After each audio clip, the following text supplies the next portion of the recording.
Welcome back, I'm John P. Today we're going to be talking about Brick Watch Company and why this new watch brand is so controversial. Now, I'm going to be entirely fair about this, right? This is a watch brand that is getting a lot of heat, and I'll kind of foreshadow the end of this video. I don't think it's entirely justified. I'm not going to talk about the person that launched the company.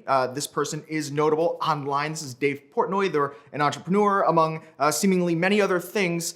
So I'm not going to be talking about them as a person, but we're going to be focusing on the watches and talking about whether or not this brand, in my opinion, as someone that runs a watch business, has consulted for watch companies in the past, as well as studies the watch market every day, if I believe that this is really justified, this kind of attack on the brand, and also what I think the brand can do to maybe even have a little bit of saving grace and come back and maybe even be in the good graces of these watch collectors that have been dishing out a lot of these criticisms. But before we do that, guys, today on the wrist, Patek Philippe, World Time here, the 5110. I love this watch, recent addition to my collection. So what is the watch brand in question? We're talking about the Brick Watch Company. This was just released, and this is going to be coming from Dave Portnoy. Now, if you're not familiar, Dave Portnoy is an entrepreneur. He started Barstool Sports and some other companies as well, and he seems to be a bit of an online character, personality, if you will.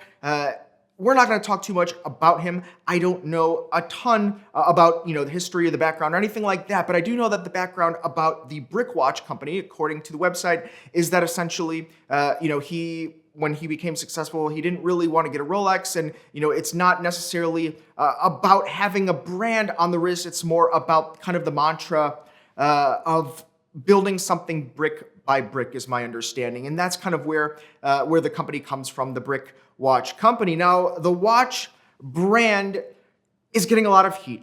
The watch brand is getting criticized from watch collectors and enthusiasts, and maybe some people that are not even enthusiasts but are just kind of looking for some clickbait.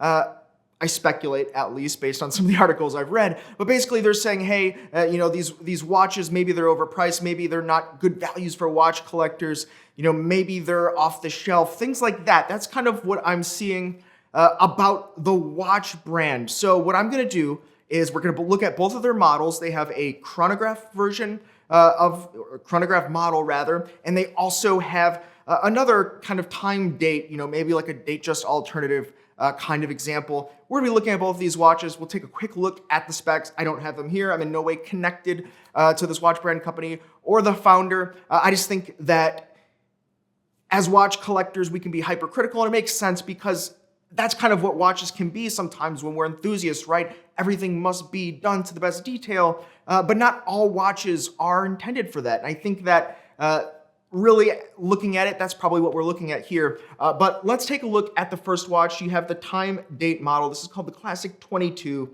And if we look at it, it does look like the watch is kind of, it's just a watch made for everyday kind of a wear. This isn't like an enthusiast kind of watch that has any kind of complications or anything about it that, sometimes you would see. It's not a dive watch, so dive watches sometimes are thrown into the ring for watch enthusiasts. They're really hot and popular. That's not the case here. This looks to be kind of an everyday watch, and that follows in the mantra of the brand. Now, looking at the movements, because that's what we want to know as watch collectors, right? This has a Sellita SW201 self-winding, so an automatic watch movement. Now, looking at the pictures, yeah, sure, it's not going to be super high grade decoration on the watch, but, tossing a little bit of, analysis here as well. Like, it's not going to be a watch that's made for enthusiasts. There's nothing on this website, in my opinion, on this page that says, hey, this watch is made for enthusiasts. Look at the, the high grade finishing on the watch. Now, moving on, the crystal is sapphire with AR coating, which is good,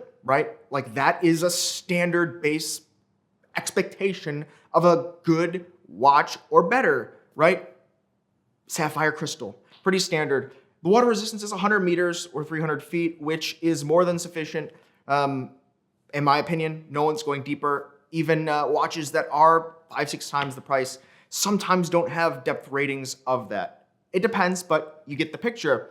Now, rolling on, they have a 3-year warranty, and they're using 316L steel.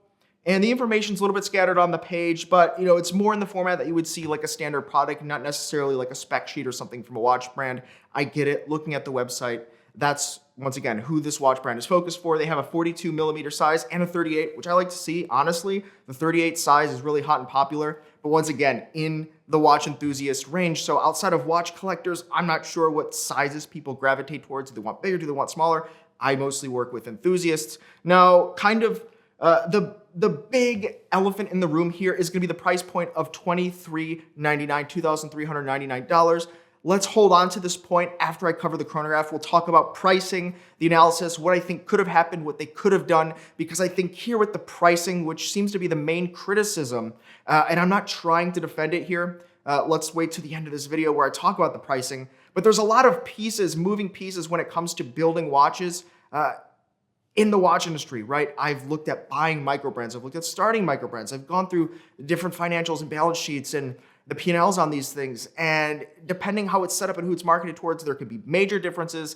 And so I want to share a little bit with you at the end of this video. But rolling on, we'll look at their chrono diver. Now they do have a chronograph here. Now this one is going to be a quartz watch. And this watch is going to be having very similar specs with the exception of course, the movement. We have a Ronda StarTech quartz movement. When you get outside of the thermocompensated Swiss quartz movements, you get pretty much the same thing. Yes, there's some subtle differences. You have the AmeriQuartz, an American manufacturer of quartz watches, but the differences are so subtle when we're talking about quartz movements, truly. Sapphire crystal, once again, 100-meter water resistance, which I think is like pretty decent, if not better than decent, for a chronograph watch. Like you don't need that. Sure, it's a diver chrono, which is, we don't need to talk about that, but what do you need to dive and a chronograph for at the same time? You don't need it, but okay, that's the style that they were going for here.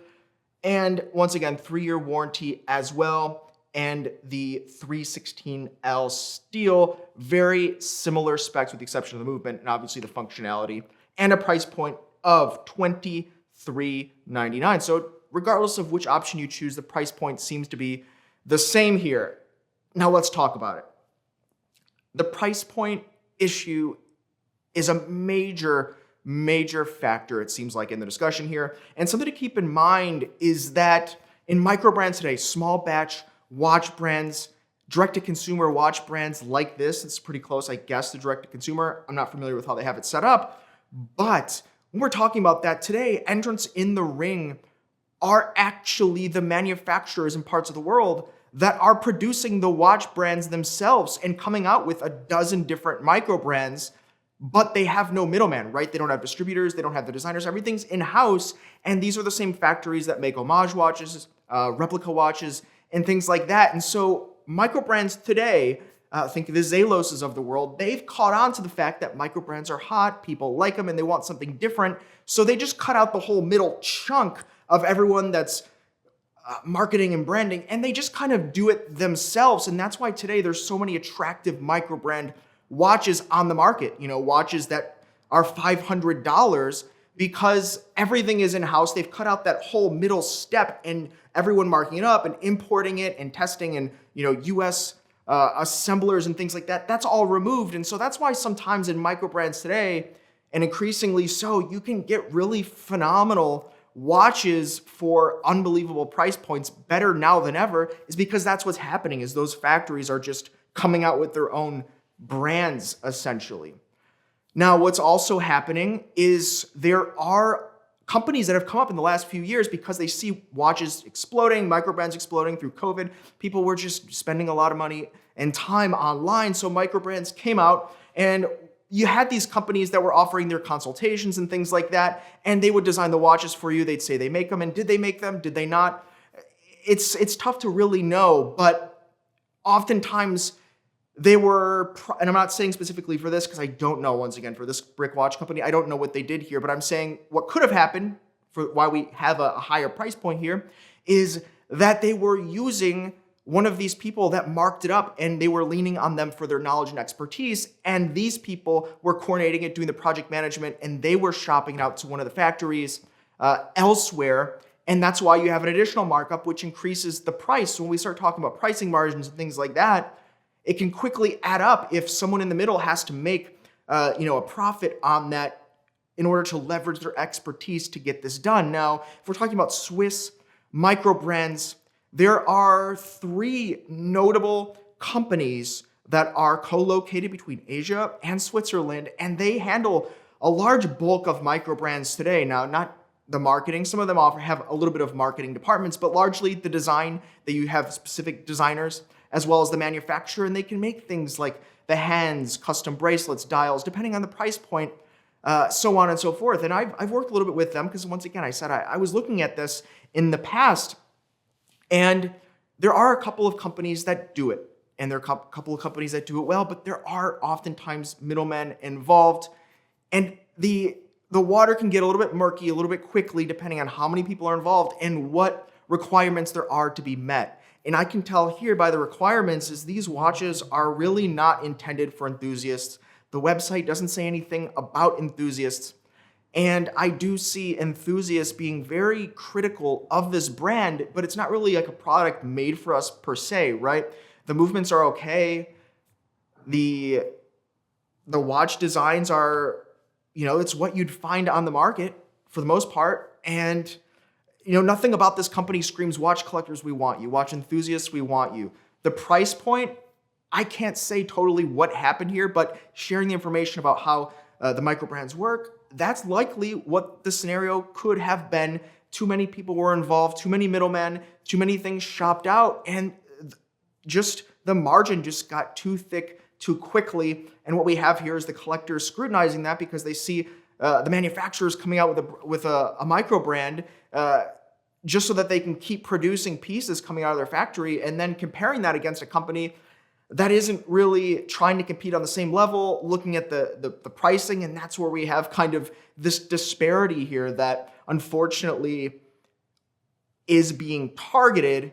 But I get it, right? It would be one thing if this person, the founder Dave, he got on the stage at Watches and Wonders, or if he, paid for an advertorial in Hodinkee or something like that, and he said, hey, this is for enthusiasts, these are rugged, durable, you're going to be able to jump off Mount Everest with this thing. I think that would be a little bit of a different story than, just having a soft launch and saying, this is something I'm passionate about, because that's what these micro brands, whether it's this micro brand or others, are really about. Looking at the numbers, I think many people would be shocked to find out that micro brands oftentimes make less in profit than they would if they just had a job. Like if they just had a normal job or a little bit better than a normal job, the micro brand would be making less than that. And all the work and the gamble of the risk of having it take off in the time period.